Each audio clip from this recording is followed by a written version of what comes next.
and welcome to the Crime Chat. I'm your forensic fishy femme fatale today. Natalie's your true crime addict connoisseur. We're just two normal girls obsessed with dark crimes, evil minds, and occasionally the deep blue sea. Here is your disclaimer, chatters. The following crime chat contains adult content and descriptions of the deep blue violent scenarios, shark-infested waters today, so your listener discretion is advised. Oof, you've been warned. But before I get into today's crime chat, Kat, what have you done? I didn't do my homework. Oh, I didn't do my homework either. Okay. We're both failing this class. Oh, But we did, so I actually texted you this. I watched the movie Heads of State. It's out on Prime right now. And it's got John Cena, who plays the President of the United States. That's a hot president. Well, Idris Elba. Oh, boy. Idris Elba is the UK Prime Minister. Even hotter. Oh, wow. Of course.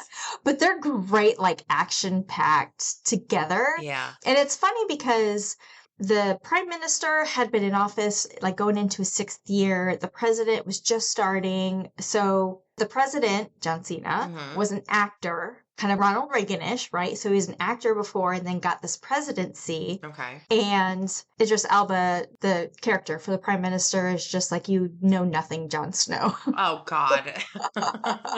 Have you seen any of the teasers for it or anything? I have not. No, but you want to know something? When you sent that to me, Yeah. I clicked on it and I was about to hit play, but then I realized it was like longer than I had to wait. And then Vinny was like, I want to watch that too. So we were going to plan to do that this week. Okay. It was super entertaining. It was funny. And there's a female character, and I told you it's Nick Jonas's wife from India, like Priyana something Jones. Like it has her name on there. So she's one of the other main characters in it. Okay. So she's the one, she's in the CIA and she saves them, helps to save them. So very cool. It was a really good movie. So funny.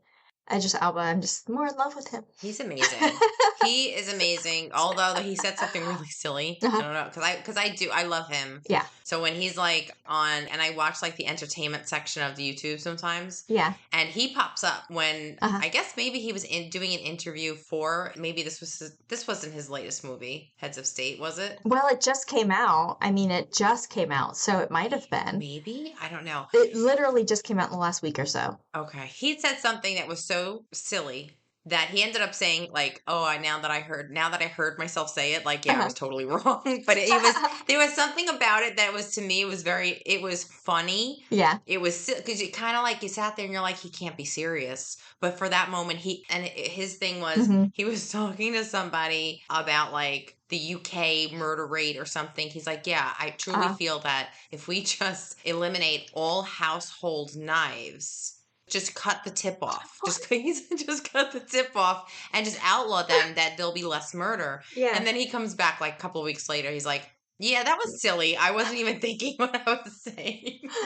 But he's so cute. He is. Yeah. Because when you look at him, you're thinking of like this big tough guy. So for him to do that, I'm like, that's really endearing. Like, it's... How adorable. He is adorable. I meant to tell you this before. I totally forgot we watched it.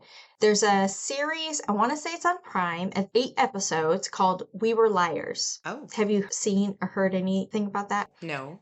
Okay. So it's very like teen drama. However, it's so good. Really? Yeah. So it's about this family, very rich family. The patriarch created this publishing company and it just like blew up. So we've got him and his wife. They had 3 daughters. So no male heir to pass anything down to. And then the 3 of them each had their own children. One had just a daughter who was the oldest, who is the main character. Then you had another one child had 2 boys. And then the 3rd daughter had all girls. So an older girl and then 2 twin girls.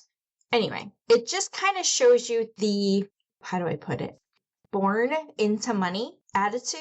Nepo baby. Yeah, and then how, like, the younger kids, who are essentially heirs to this money, kind of call their parents and grandfather, the patriarch, like, out on their bullshit.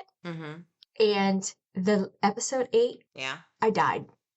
Really? I was like, Okay. what the?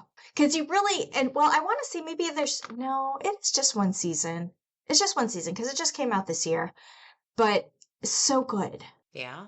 There's one guy that I recognize. Well, the patriarch I recognize as an actor. I don't know his name. Matriarch as well. Mm-hmm. And none of their three daughters I recognize or any of the grandchildren. But then there's like a boyfriend that I do recognize. He had been in other things before. Mm-hmm. But it's really, really good.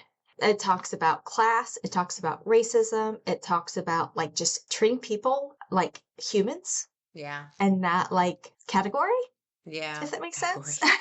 So it was really, really good. I recommend it. Okay. I will check that out.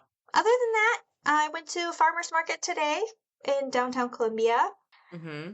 and went with a girlfriend. We went and had brunch, walked around for a little bit. I hadn't been to this farmer's market in probably like 6 or 7 years. Mm-hmm. And the last time I went, it was okay. But I went today and I was just like, wow, this is amazing. It's huge. They block off like 4 city blocks down Main Street. Mm-hmm. It's called the Soda City Farmers Market. Why it's called Soda City, I have no idea because it's in downtown Columbia. And I was talking to a guy, one of the vendors that was there, that I bought some soy fragrance for my car. Mm-hmm. And he said that it is the largest farmers market in the U.S. right now, Wow. according to like USA Today or whatever. And I was like, really? That's awesome. Wow. I love farmers markets. I love them. It's got some veggies and fruits, and a biscuit got a little treat that is gone. He devoured it. That's about it. That's all I've really been up to. How about you? Haven't done anything interesting, but I have been. This episode reminded me of something that I did watch previously. Oh, And I don't know if you checked it out, but it's on Netflix and it's a documentary called My Octopus Teacher. I don't believe I've seen that. No. Okay. Now I know it doesn't have to do with sharks, although they make an appearance in it. It's a really it's so interesting. Yeah. It's about a man that befriends an octopus. Oh, wow. And he documents their friendship. And I never realized how intelligent an octopus is and how they actually create bonds with things around them. And there was, of course, there were highs and lows, and like there was a part where the octopus got really beat up by other fish, and it was just. And then also, I didn't realize, but how dangerous it is for an octopus to give birth. Is they don't survive. Like it's just them being in a state that vulnerable, and with all predators around them, they usually die. But she survived, and she ended up like searching for him, so he would like shelter her so she can heal. And he was able to record the whole thing. And when she went to him, meaning like their little spot, their rock, she came back all. I mean, tentacles were ripped, like everything was just, she was battered so bad. But of course, I can't tell you the end, but it's sad. But anyway, then she dies. But then she dies, a little octopi. But do you know, I did also look up, because I was going to watch a documentary for this episode, but she ran out of time. But did you know that on Amazon they have like a bunch for this month? I do. Okay. So because it is Shark Month. So the day after this episode comes out is the official Shark Week on the Discovery Channel. Right. The Monday when our teaser comes out, the Monday before the episode, is National Shark Awareness Day. So it's Shark Month. Yeah. Yes. And really quick, so and Sharkie came out to make a visit. Yes, he did. Look. Sharkie came out. But real quick on octopies, did you know that if a female octopus doesn't want to mate and a male is trying to urge her, she allows him to stick his tentacle in, and then she suffocates him and eats him like a black widow. Wow. If she doesn't want to mate. Yeah. Because, I mean, obviously the birthing process is quite arduous. Is that the right word? Exhausting. But that's it? Yeah, that's about it. Yeah, so you'll see a bunch of shark stuff. I know National Geographic usually comes out the week before Discovery does theirs just to get, but you'll see a lot of them. And it was the 50th anniversary of Jaws this year. What is it? The 50th anniversary of Jaws. 50 years? Yeah. 50 years has passed 1975, since baby. Jaws. Yep. Wow. It came out, I want to say in June of 1975. Yeah. Wow. We're That's gonna need a bigger crazy. boat. Yeah. That movie stands the test of time. Oh my I can watch gosh. it now and be freaked I'm out. gonna watch it tonight, actually, because my husband. So there's very many things. I'm not a big rerun person. Like, okay, Me neither. I can't rewatch something over and over again. if it's good, right? Like Schitt's Creek. Okay, we did Big Bang Theory. We kind of watched that over again. Well, he wanted to restart Parks and Rec. Okay. Which I love Parks and Rec. It's great. It was a great series. But we've rewatched it several times. And not only that, okay. Have you tried Veep? No. So I know, so they do on Roku channel, they replay Parks and Rec a lot. But he wanted to watch it from the beginning. Okay. So we had to buy season 1 and then buy season 2. And I'm like, why are we buying this? I mean, I don't care. It's $6, $7, $8, whatever it is, right? But it's like, we've seen it for 1. Right. 2, okay, we watched the first episode in the season and then he fell asleep. Oh, of course. Yeah. And then we got season 2 and he watched the first episode because he wants Ben, what's his name? Adam Scott. He likes that character. Adam Scott plays Ben. Okay. He's like, I want to wait for Ben to come in. I'm like, if you want to wait for Ben to come in, why did we buy just season 1 and season 2? Oh, the marital spats. I'm telling you, if you want a good series to watch and laugh, Vinny didn't think he would like it. And then he watched it and he's like, this is fucking hilarious. Like, this is Veep. Like you don't realize how funny Yeah. it is because she's brilliant. Yeah. But Julia Louis-Dreyfus? yeah. Yeah. Oh God. It's really, I mean, it won all the awards. I mean, it's that funny, but it's, I'll say, if you're a Seinfeld fan, it's funnier than Seinfeld. Oh. But because it was on the HBO, I think, like, it didn't have, like, sure, you had to have a subscription to watch it, so it's not as well known. Right. But, oh my God, it's hilarious. So. Well. Yeah. I can add it to the list. Of, when there's free time. Yes. There's never free time. Stop waiting for it. It doesn't happen. It doesn't exist. Noted. Well, before you get into your story today, you asked me to do some type of fun quiz this time that we haven't had in a while. We haven't had a quiz, and we've kind of done shark intros before. True. Now July's kind of becoming a thing to include. So we're trying to get creative. So, yeah. Yeah. All right. So I whipped up something that I hope you're going to enjoy. Okay. I hope I do well. All right, Kat. So grab your floaties, hold on to your limbs, because it's time to play Sharkie or Malarkie. Okay? It's funny because Sharkie's here. I didn't even think about including Sharkie. There he is. All right. It's a little guy. Our trivia game covers Hollywood's most misunderstood villain to the true toothy facts. So are you ready to play Sharkie or Malarkie? Yes. Okay. Let's test your knowledge. In this game, you'll face 5 multiple choice questions and 5 true-false curveballs. Okay. They're all about sharks, from the legends of Hollywood to Florida. Now, the scoring breakdown is, if you get 9 to 10 correct, you are a certified shark whisperer. If you get 7 to 8 correct, you are a shark savvy survivor. If you get 4 to 6 correct, you're floating in the shallows. And if you get 0 to 3 correct, you're shark bait. Yeah. Sorry. Shark bait. All right. So let the frenzy begin. Number 1. This is the first of the 5 multiple choice. Number 1. What type of shark is believed to be the oldest living vertebrate on Earth? Is it A, the great white, B, the hammerhead, or C, the green land shark?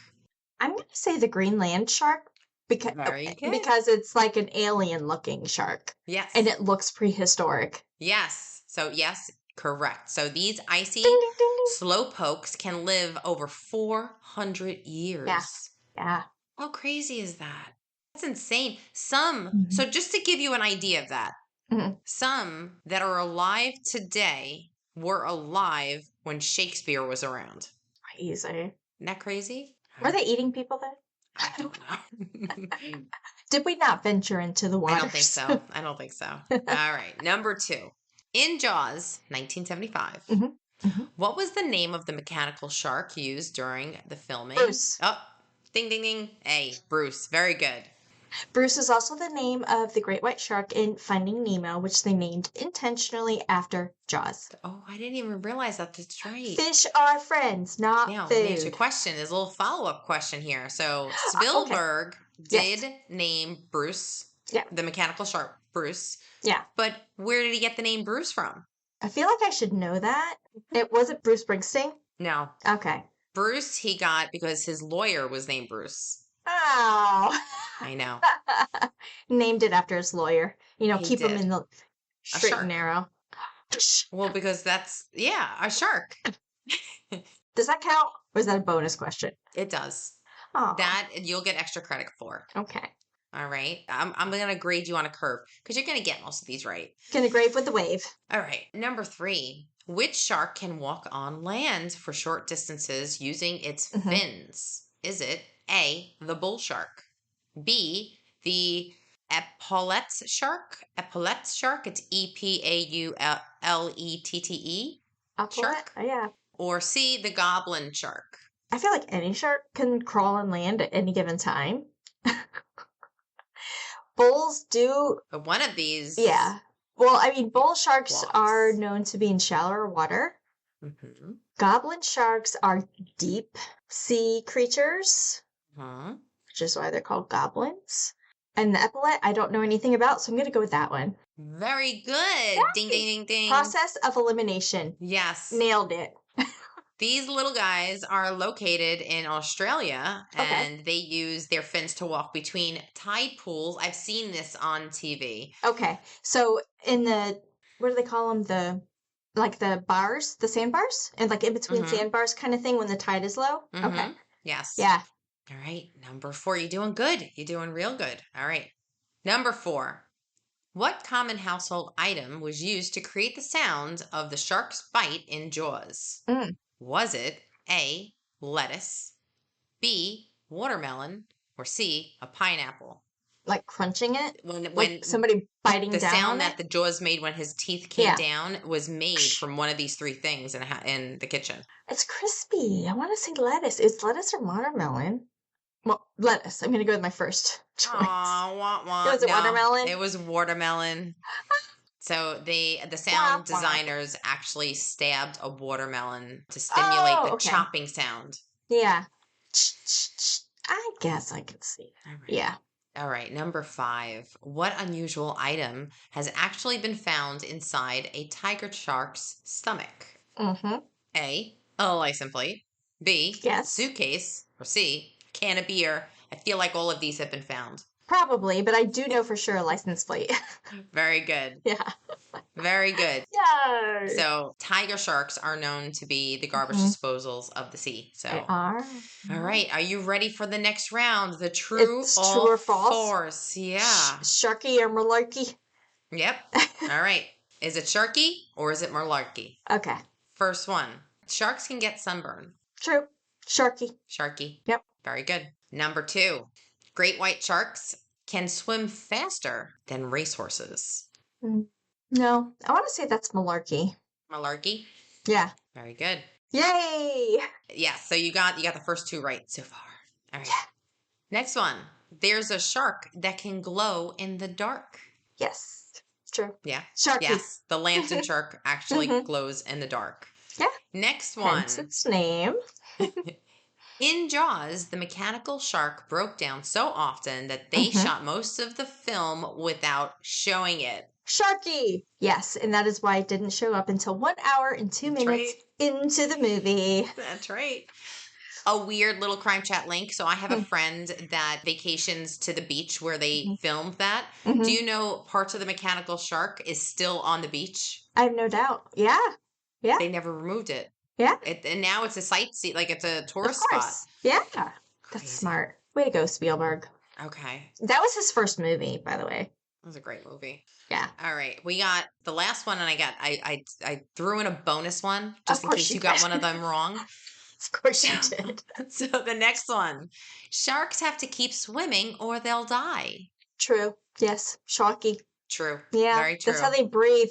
Now, it also says only some, because species like the great whites need to constantly move Yes. in order Well, to breathe. Nurse sharks or sand sharks can Right. kind of hover in the bottom. Yeah. Right. So it's not all sharks, but it's the big ones. Yeah. All right. And the last one, the bonus. Sharks are totally silent hunters, and they don't make any sounds when they attack. Well, I mean, yes, because you really can't hear them until they're like right there. It's not like you could say, ah. Okay, well, guess what? So you got 10 right out of the 11. So that means you are a shark whisperer. You got 10 right. I gave you that extra question. Thank you.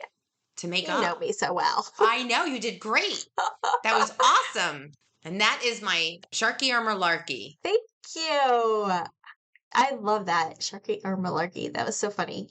There was a documentary, I want to say it's on Netflix now, called The Shark Whisperer. And it's somebody who'd been swimming with sharks since she was 14.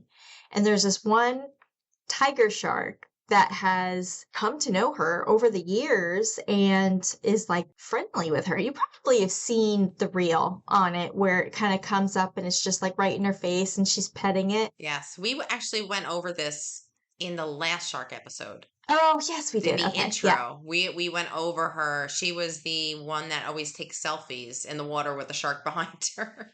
Yeah. She is the shark whisperer. Well, we're not going to be talking much about whispering to sharks today. Okay. Although, I think I had told you there was one time I had a dream. I had a pet shark. But this is when I was taking my malaria medication, when I was getting, like, either just deployed or getting ready to deploy, where it give you the malaria medication, and it makes you a little cuckoo, which is also why I stopped taking it. And I'm like, I dreamt of having a pet shark. That's a good dream. I was riding riding behind him, holding the fin.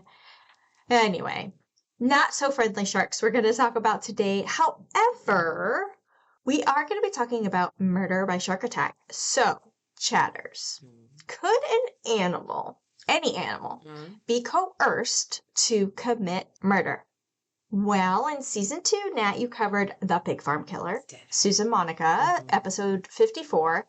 Susan threw her victims into a pig pen, and they were absolutely devoured, bones and all. But Natalie, have you ever heard of a shark used as a murder weapon? No, but it makes sense. Or as an accessory to murder? No, but it makes sense with the pigs. Yeah. With crocodiles. Yeah, they're killers. Yeah. Oh my God. Alligators. Alligators are killers. Yeah, absolutely. Now, if you remember, we just re-released our Shark Arm Murder Case episode. We did that originally last year, episode 102. You know that the victim was already dismembered when his body parts were thrown into the ocean. That's right. The only way the murder was even identified is the fact that the shark swallowed an arm, and then a bigger shark swallowed that shark. That big shark, which was the tiger shark, got caught, put into an aquarium. This was the 1930s, put into an aquarium, and then was sick, regurgitated the arm in front of a whole audience of kids, moms, dads. It's the craziest story ever. Yeah. Now, logically and legally speaking, you can't force a shark to kill someone. However, perhaps it could be possible to set the stage for maybe a little theatrical devouring to take place. Now, these acts are actually considered murder or manslaughter depending on the intent of the human perpetrator, not the shark. Ooh, with a deadly weapon, manslaughter, like a... Oh, yeah. Okay. Yeah. Like you see the shark and you throw him in there and they're like, if he gets bit, he gets bit. Oh, wow. Not my problem. Okay. Like, not it. Yeah. So today we're going to go over 3 very similar but distinct stories where people used humans as chum, enticing the sharks to indulge in an elaborate feast, inflicting fatal injuries. Sounds horrific, right? Yeah. Yeah. So 2 of the 3 stories take place during World War II in the Pacific. One story was made known by a very brave observer, and the other one was a lone survivor. Otherwise, these 2, we probably would never have known about these incidents from the 40s. Yeah. Where the soldiers and civilians were put to death by shark attack. The 3rd story, more recent, involves a couple occasions with smuggling and refugees in the Gulf of Aden. Now, before we actually get into it, let's talk about shark attacks, or rather, shark bites. We call it shark attack because attack is very sensational. Yeah. But that might not always necessarily be the case. Now, fishy disclaimer, Jaws was not real, people. Right. Although I, like many, had a very unreasonable fear of the water or even the pool, right, after watching this movie. You know this. I was in Honduras, went on a shark dive. There was 10 or 11 Caribbean reef sharks swarming all around me, but they knew I wasn't food. Their food came in the form of a bucket, and they knew once that bucket was opened, they were eating, they frenzied, and then they disappeared. Poof, they were gone. Zero interest in humans, except for that one person who actually opened the bucket. They knew that that person was actually opening it for them. Yeah. Because, you know, they don't have thumbs. They can't open it themselves. Right. They depend on that one person to open this bucket. So here are some considerations regarding shark bites or shark attacks. The first one is misidentification. Generally speaking, shark bites can occur from erratic motions of humans, combining this with a contrast between the human skin, their attire, swimsuit, or whatever they're wearing. A shark can get confused. This is especially the case in shallower waters where sharks may chase, then feed on schools of fish. Smaller sharks typically are more likely to go into the shallow waters, like blacktips, but it doesn't mean that larger sharks won't, especially bull sharks. Bulls are the bullies.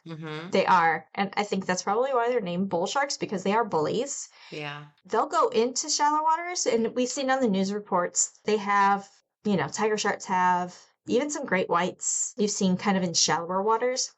Now, while in shallower waters, sharks are attracted to anything that remotely appears to be a thrashing fish, like tan top of a foot, maybe paler bottom, swimming, thrashing about, especially within the murky, churned up surf and sand. Usually these are a single bite. The shark says, oops, shit, my bad, and then flees. Like, oops, I don't taste, like, that doesn't taste right. Like, it's not food. So just remember, fishy feet are friends, not food. Yeah. Number 2 is curiosity. Survivors of larger predator attacks like great whites, tigers, and bulls indicate that sharks may have been investigating this strange thing that invaded their home. The ocean is their home. Like, what is this thing? I don't know what you are. Yeah. In the case of great whites, when they're on the hunt, specifically hunting food, they typically approach from below and go at a very great speed, breach the surface, typically after a seal, right? Knock them out of the water. Most human encounters are not that explosive. They're much less explosive. Fatal attacks, however, from these larger sharks do most often result in the shark becoming uninterested after a bite or two. But unfortunately, with the bigger sharks, the damage has already been done. And like severed arteries and that kind of thing. It's been suggested that sharks are just simply curious. They are dominant predators in the vast ocean, so they really aren't afraid of much. We humans usually have to touch things with our hands when we're curious, right? What does this feel like, you know? Well, sharks don't, again, they don't have hands. They have extremely receptive sensors in their nose and in their mouth, and that's it. Their mouths function as a finely tuned sensory organ, leading sharks to mouth, which is how they touch unfamiliar objects, meaning examining them and determining if they are possibly food or not. Now, as a side note, this was really cool. Sharks' gums and slightly mobile teeth, they kind of move, are so sensitive that it has been proposed they can gauge the probable fat content of potential prey by the teeth. Humans fall short of the blubbery BMI, the body mass index, that of seals and sea lions. So they like take a bite and they're like, oh, you're not fatty enough. Yeah. Wow. So at worst, such encounters likely result from sharks actively assessing whether it's worth eating a human or not actually trying to eat one. So not actually hunting them. Jaws, again, it was a movie. Right. And the third thing, territoriality. While oceans are not separated by borders or territories like they are on land, sharks do have a discernible dominance and a hierarchy. Research suggests that the bigger the shark, the better the hunting grounds, or seas.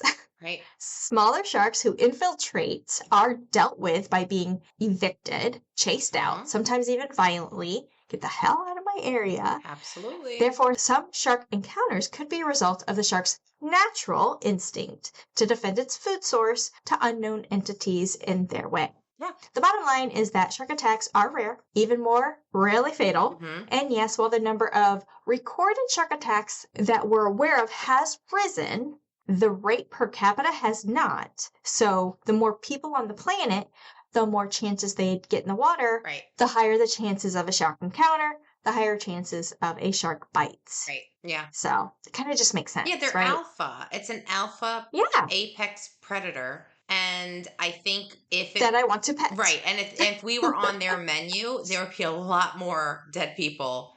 So, you know. For sure. If they like the way that we taste it, they don't like the way we taste. Right.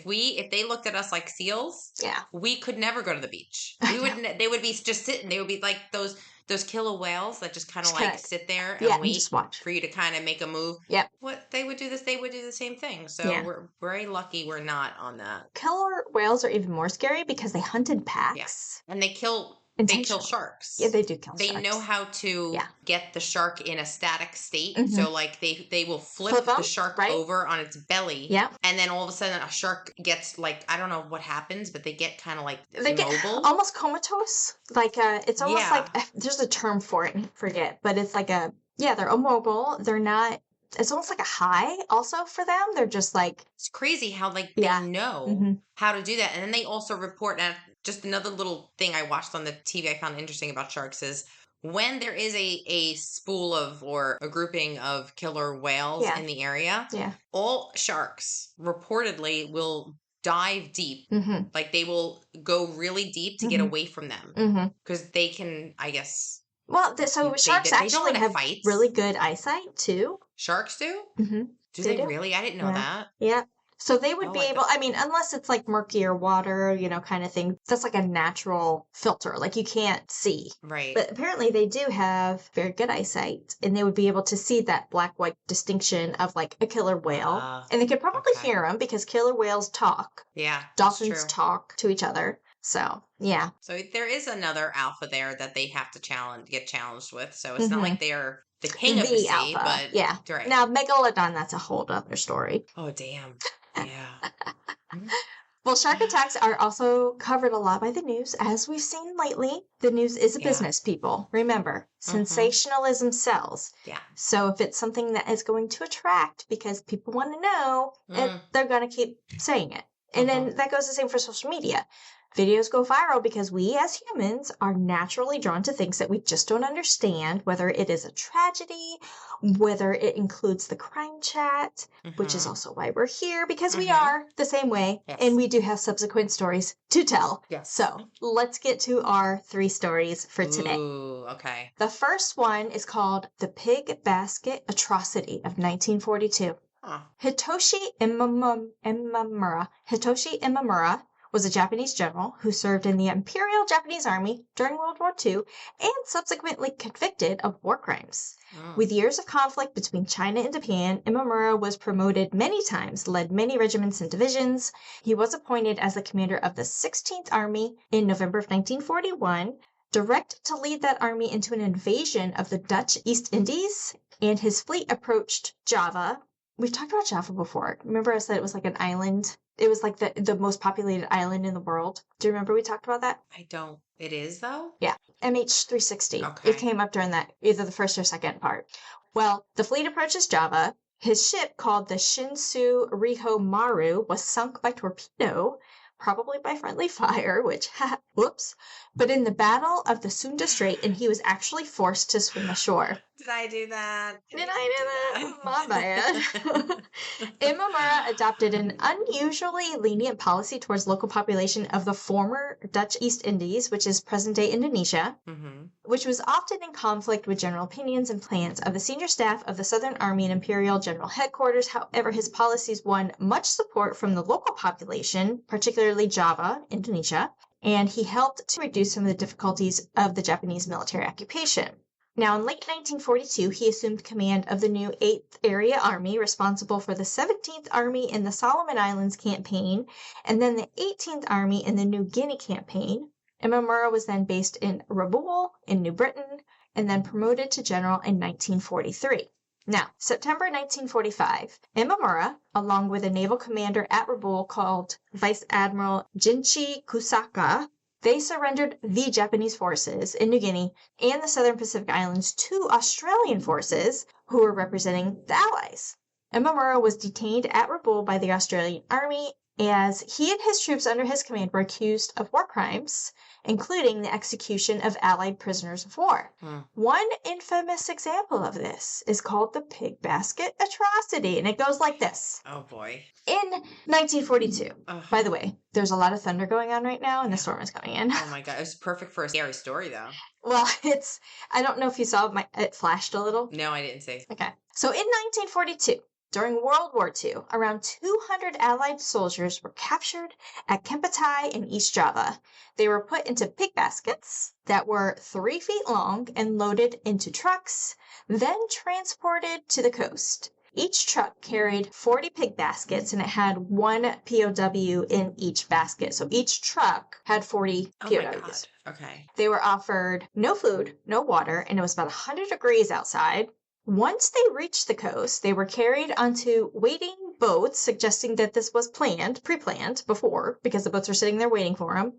They were taken out to sea off of the coast of Surabaya. Now, when the boats reached shark-infested waters, the victims were thrown overboard in their baskets. Oh, my God. As is.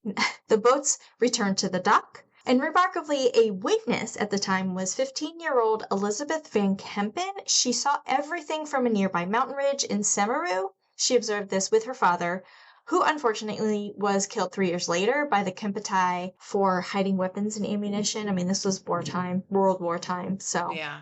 Leading up to this, after he was captured, he was charged with war crimes. So in April of 1946, after his surrender, Imamura wrote to the Australian commander at Rabaul, requesting that his trial for war crimes be expedited in order to speed the prosecution of war criminals under his command.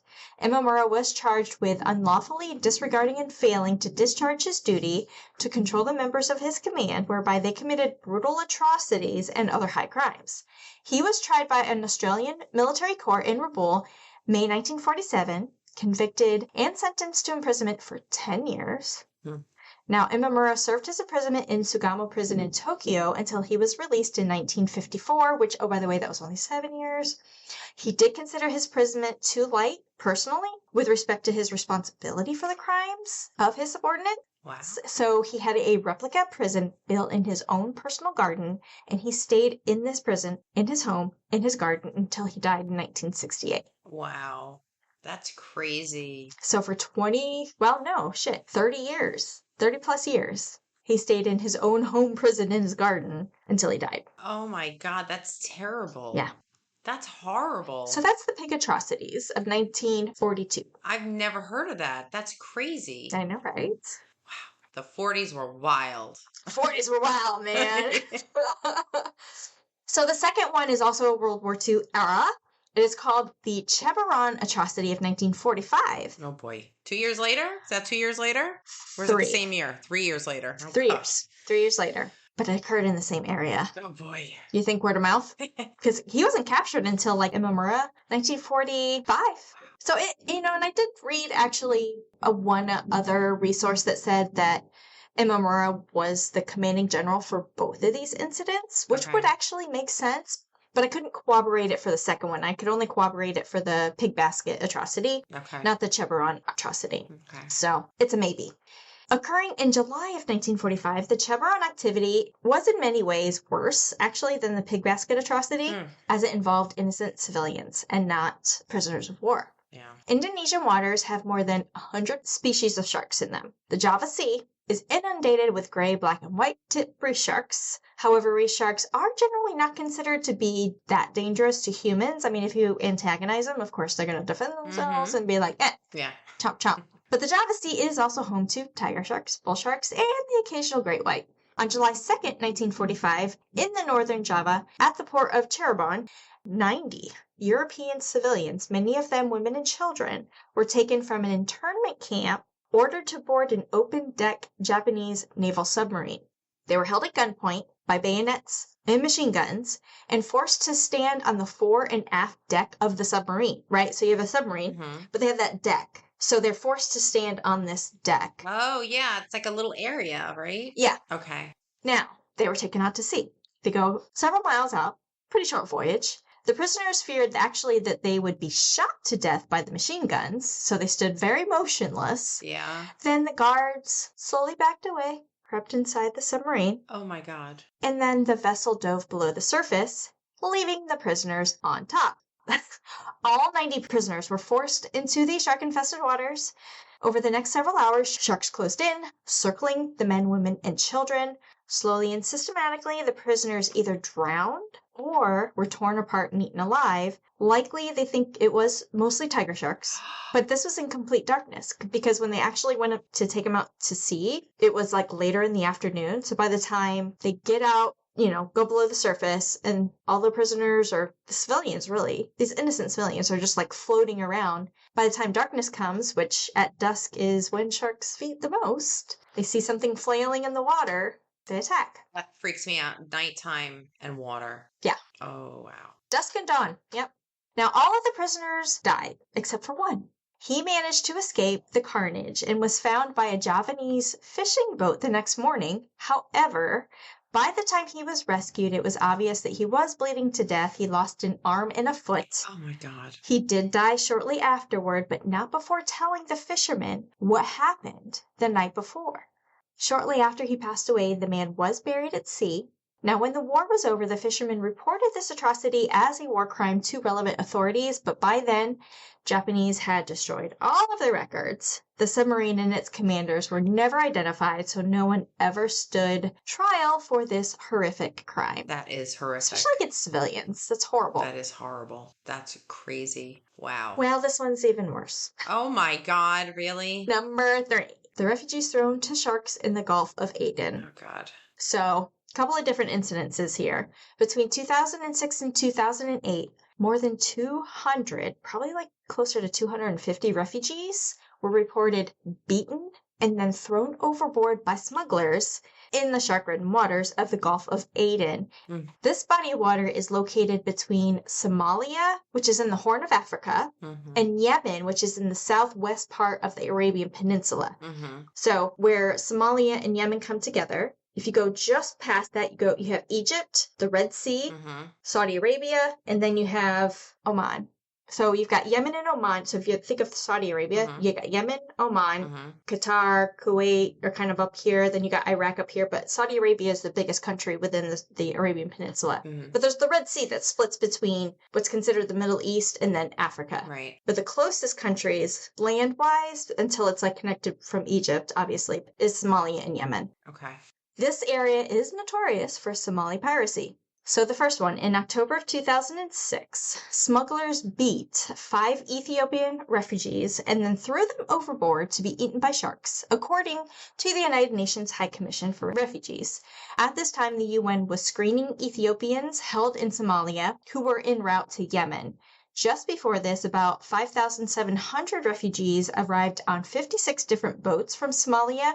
By the time the arrival of the refugees, there were 64 people that died en route, and 62 people were missing. Wow. Oh. That's kind of the numbers that they had at this time. Wow. So by the time this happened in October, they did know that upon arrival at the Yemen coast, smugglers forced about 25 Ethiopians to remain on board one of the boats because it developed some kind of engine trouble. But what happened was the weight was too much.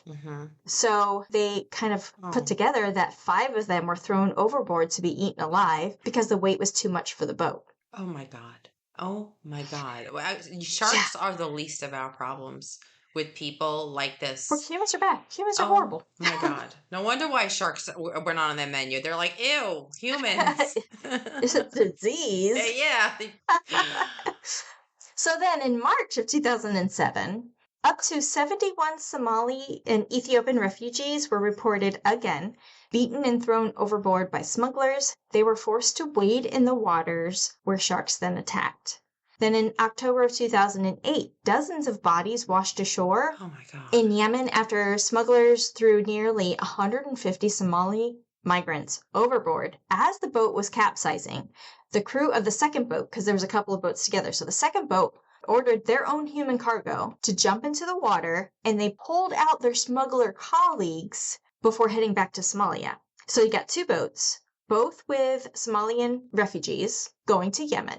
one boat capsizes. The second boat comes and says, you migrants, get out, pick up their colleagues, their smugglers in crime, and bring them on board and then go back to Somalia. And they leave them out there. Oh my God. So at least 107 of the Somali and Ethiopian migrants who had boarded the boats in Puntland in Somalia, which was on the northern tip of the Horn of Africa, drowned and were buried on the beach in Yemen's coast. The UN High Commissioner for Refugees, Antonio Gutierrez, said in Geneva, quote, "This is one of the most dramatic situations in the world. The way smugglers and traffickers treat people is absolutely outrageous and corresponds to one of the worst crimes that we can see in today's world," end quote. Now, dire economic conditions and violence in Somalia drive the waves of migrants, while the general lawlessness that gives pirates a free hand also opens the door for smugglers. It's a horrible kind of situation out there. Yeah. Yes. Again, no one stood trial for these atrocities, nor is it likely that any will occur because of the unstable situation in Somalia. So those are your three stories that have to do with intentionally throwing people overboard into shark-infested waters and using the sharks as an accessory to murder. Oh my God. And that wasn't that long ago. It was 2008. Yeah, that was the last one. I mean, we're talking 2006 to 2008, so less than 20 years ago. It's the last one we know of. There's no way these people stopped. I'm sure there's more. I'll be honest. Yeah. I mean, we talked about it in the pig farm killer, right? When you get rid of the evidence, you get rid of the body. While there are cases that trial has gone forward, like without a body, right? They used to say no body, no crime. Well, sometimes, I mean, they were able with forensics and circumstantial evidence and everything, putting the pieces together. People have been convicted without a body. Yeah. And it kind of goes back to Jaws a little bit too. If you go and try to find evidence of a shark who ate a human, the chances of finding the exact shark are 0 to none. Right. I mean, is it possible? Sure. Yeah. If you can pick a speck of salt out of the ocean, it is possible. Yeah. However. But then, that's another thing that, I don't know if this sounds insensitive, but we're talking about an entire ecosystem, the sea. The sea. Right? Yeah. That we have only explored, 15% of or something like that? Very minute. Yes. Not enough to think that we know what we're doing. Yeah. But, to think, if somebody dies at sea, to even think that, well, we need their body back, so go hunt down a shark. That is their domain. Yeah. It's like, you don't know. No. Unfortunately, you can't go through and try to search. It's like, I don't know. The only possible way is if you go to a specific area. Yeah. And there are certain scars or marks or something on a shark that make them identifiable. For instance, when I was in Honduras. Yeah. There was one Caribbean reef shark, and I think they have, I can't remember if it's 5 or 6 gills on the side. Gilly, is what I named her, had, I want to say maybe I think there was 6, but 4 of the 6 gills were ripped open by a hook, something, I don't know. But an identifier like that, you're going to be able to identify that specific shark, but the chances of finding them in the same area are so slim. And is it okay, if you do find the shark in its natural habitat? I don't think so. Do you think it's appropriate to kill the shark to bring it back no. to? Yeah, no. No, I don't. It's not like it's because there's no malice behind it. No, they are doing what they naturally do. They're predators. And they're not an encroaching species. They're not they're not on land, we are the predators. So if somebody gets hurt by an alligator, I can understand taking that alligator out or relocating it or something. Yeah. But that's not in the sea. It's completely flipped. People do the same thing with dogs. Yeah. If you have a dog who is protecting its owner because there's an intruder or something and it bites. Yeah. The chances that dog's going to get put down is very high. I know. Even though it was doing what it naturally should be doing. If Biscuit, anybody comes into this house that Biscuit doesn't approve of, I'm pretty sure he's all bark and no bite, but he will defend me. Right. He's a mama's boy. Yeah. He will protect me. Yeah. He will protect this house. So... Yeah. But I'm not going to put him down for that. No. When somebody came into my house with some intent, I don't care what intent it was, but whatever intent, and he protected this house, well, yeah. This is his house. That's the same thing with sharks. Wow. That was 3 of the goriest stories and the third one had several different like related incidents with inhumane. Extremely. Wow. Extremely. Yeah. There's your Shark Week story. Oh my God. For this season. See, I don't understand why people are afraid of sharks. I mean, look at Sharkie. Sharkie's so cute. Aren't all sharks like Sharkie? Fish. Yeah, look at him on his belly. Well, thank you for doing that. You're That's welcome. interesting. And this is our second Shark Week episode. Yeah. We started a trend. Yeah. July is Shark Month. I like the 3 short stories. Thank you for doing that. You're welcome. And happy Shark Week. Yeah. There really wasn't enough, like, on each of them, really, to kind of do a deep dive in. So I thought, well, we can cover kind of all of them where they were murdered by accessory of a shark.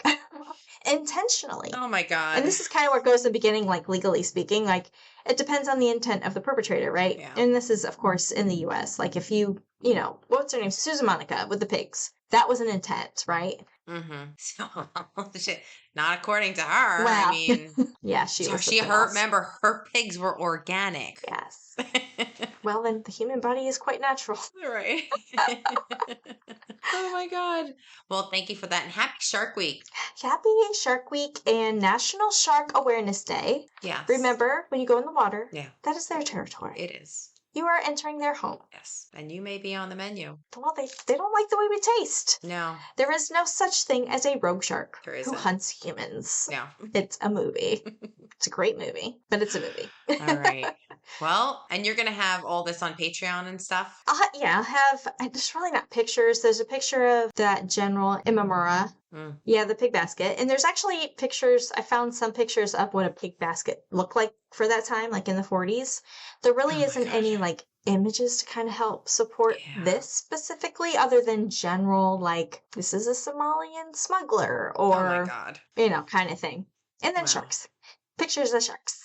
We're not going to actually see the evidence of the crime. Oh, my God. Although I will say there was some graphics for the one with the submarine. Mm-hmm. I watched a video and they graphically kind of redid this, what they thought it would look like as the 71. As the 71 people were standing on top of the submarine. Really? The sailors Maybe you down. Can you put a link to the Patreon for that? Sure. So we can see, because I would love to see that. I do have that on my list, of references. Okay. Yep, I did list that one on there. But it's creepy. I got chills. Yeah. All right. I mean, drowning alone. No. It's a horrible fear. Oh, my God.